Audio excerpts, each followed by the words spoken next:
का पुष्प, जो आंकड़े का पुष्प होता है शंकर को बड़ा प्रिय है। और दूसरे नंबर पर शंकर को प्रिय है शमी का पुष्प, बहुत ध्यान देना महाराज। तीसरे नंबर पर शंकर को प्रिय है महाराज सरसों का पुष्प। सरसों होती है ना, जो राई अपन बोते हैं, सरसों बोते हैं, उसमें पीले कलर का जो पुष्प लगता है। हमारा तो निवेदन रहता है जब तक सरसों आए तो प्रयास करा करो कि सरसों के 108 पुष्प शंकर भगवान पर चढ़ाना प्रारंभ कर दो।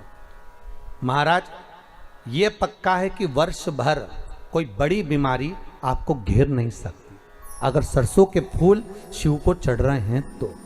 और प्रयास करना कि सरसों का जो पुष्प होता है, सरसों का जो फूल होता है महाराज, अगर कोई व्यक्ति को किडनी या लीवर से जुड़ी हुई कोई तकलीफ होती है या किसी व्यक्ति का एक्सीडेंट हो गया होता है और उसका कोई अंग रह गया हो, कोई शरीर का कोई भाग रह गया और वो काम नहीं कर रहा हो, जैसे किसी के पांव रह जाते हैं एक्सीडेंट के बाद, किसी का हाथ रह जाता है, या कोई अंग काम नहीं कर रहा हो, वहाँ ब्लड पहुँच नहीं रहा हो, वो जगह एकदम सुन्न हो गई हो, खाली पड़ गई हो, तो उसके लिए शिव महापुराण की कथा कहती है कि सरसों के पुष्प 11 शंकर जी के राइट भाग में, जहाँ शिव जी के गण दरवाजे के द्वारपाल मणिभद्र जिस जगह पर निवास करते हैं, कौन निवास करते हैं?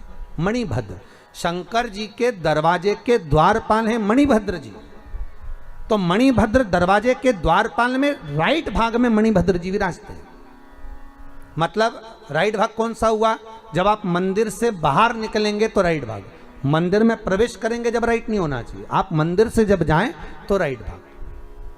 मतलब आप मंदिर से राइट से जाएंगे तो शंकर जी का भी राइट हो जाएगा, क्योंकि शिव जी ऐसे बैठे हैं तो शंकर जी का भी राइट हो गया, देवता उनका भी राइट हो गया, तो राइट भाग सीधा हाथ मणिभद्र जी का स्थान। 11 सरसों के पुष्प मणिभद्र के उस द्वार पर आप रख दीजिए और मणिभद्र के द्वार पर रखकर अंदर जाकर 108 वापिस जब आप बाहर निकल रहे हैं, ये पुष्प आप रखने के बाद एक बार बाहर जाएंगे, फिर वापिस आएंगे मणिभद्र के रखने के बाद, और अंदर जाकर 108 सरसों के पुष्प शंकर को समर्पित करेंगे महाराज। उस सरसों के पुष्प जो शिव जी को आप समर्पित कर रहे हैं उसको वापिस लेकर आएंगे, श्री शिवाय नमस्तुभ्यम बोलकर उस सरसों के पुष्प को महाराज सरसों के तेल की बोतल में उसको डाल लीजिए। शंकर भगवान को किसी भी प्रदोष में, शाम के समय प्रदोष काल में उस तेल को वापस ले जाकर चढ़ा दीजिए शिव जी को, उसको वापस लेकर आ जाइए। उस तेल का प्रयोग आप नाभि में डालिए और जो शरीर काम नहीं कर रहा उस स्थान पर कम से कम 15 दिन 20 दिन तक